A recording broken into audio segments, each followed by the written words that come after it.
Sermon 142 de saint Augustin, nécessité de la grâce, suite.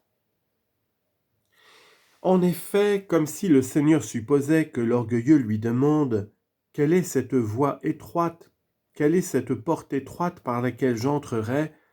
il ajoute « Je suis le chemin.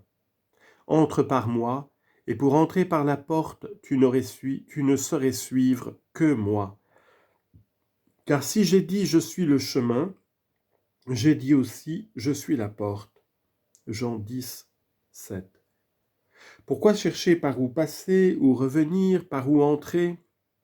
Ne va pas ici et là, tu trouves tout en celui qui est pour toi s'est fait tout, et il dit tout dans ces deux mots, sois humble, sois doux. Ces paroles sont claires, écoutons-les, et sache ainsi où est le chemin, ce qu'il est et où il mène. Où veux-tu aller? Ton avarice te porterait-elle à vouloir tout posséder? Tout, dit le Sauveur, m'a été donné par mon Père.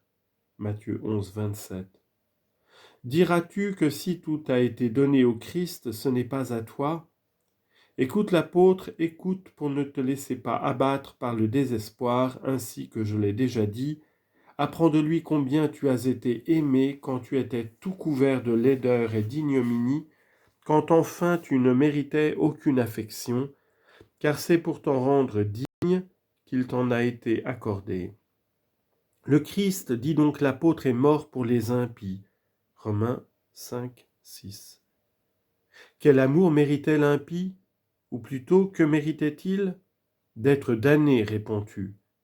Le Christ cependant est mort pour des impies. Voilà ce qu'il a fait pour toi dans ton impiété. Que ne te réserve-t-il donc pas si tu deviens pieux? Qu'as-tu reçu dans ton impiété?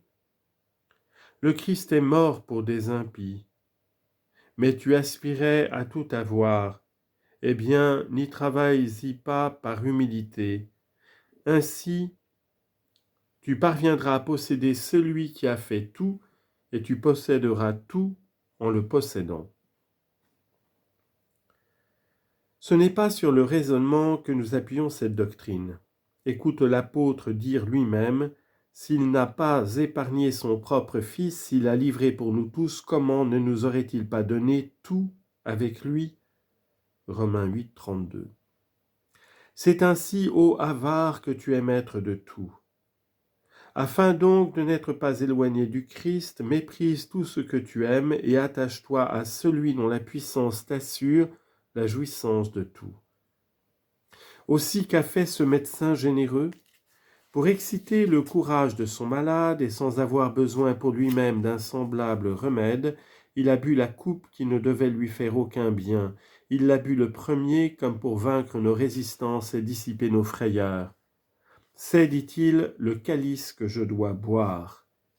Matthieu chapitre 20, verset 22. Ce breuvage n'a rien à guérir en moi, je le prendrai pourtant, afin de t'animer à le prendre, car toi, tu en as besoin.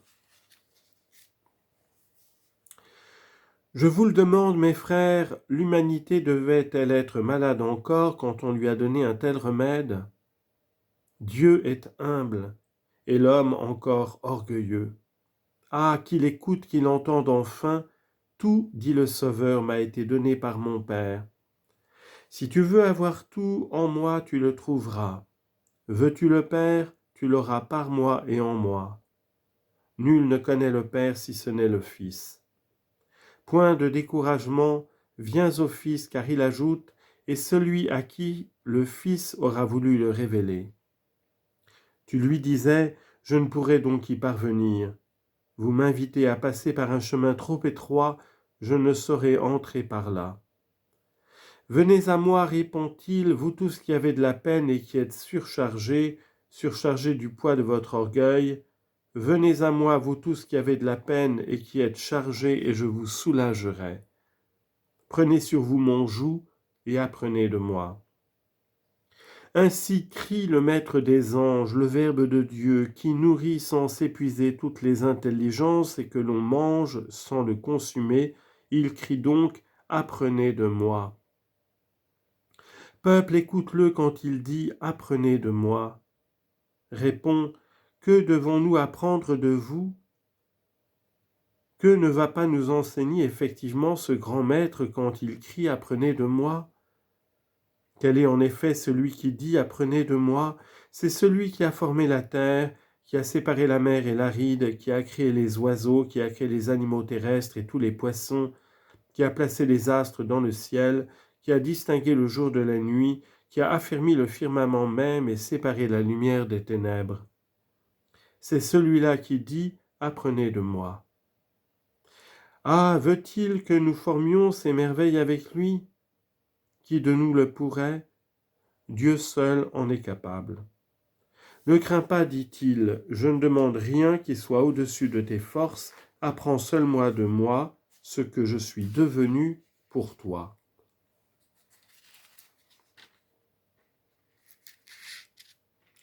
Apprenez de moi, non pas à créer, puisque c'est moi qui ai créé, ni même à faire ce qu'il m'a plu d'accorder à quelques-uns seulement le pouvoir de faire, comme de ressusciter les morts, d'éclairer les aveugles et d'ouvrir l'oreille aux sourds.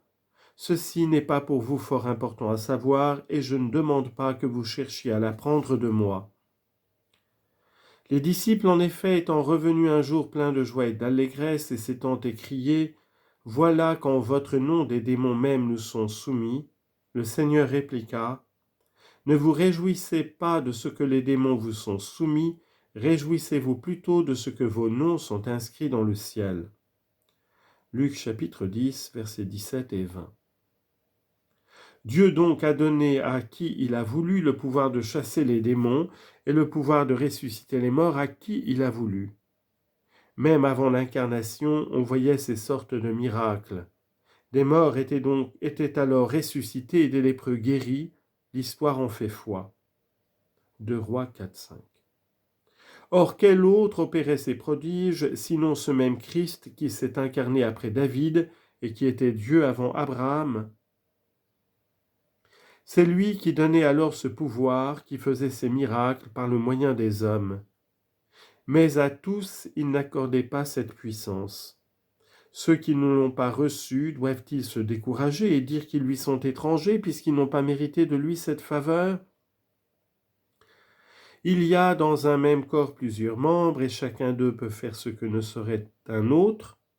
Le Créateur, en formant ce corps, n'a donné ni à l'oreille de voir, ni à l'œil d'entendre, ni au front de flairer, ni à la main de goûter, non. Mais il a donné à tous les membres la santé, l'harmonie entre eux et l'union. Il les a tous animés et unis par un même souffle. C'est ainsi que parmi les hommes, il n'a pas donné aux uns de ressusciter les morts, ni à d'autres le pouvoir d'enseigner. À tous cependant il a donné quelque chose. Quoi? Apprenez de moi que je suis doux et humble de cœur. Matthieu chapitre 11, versets 27 à 29.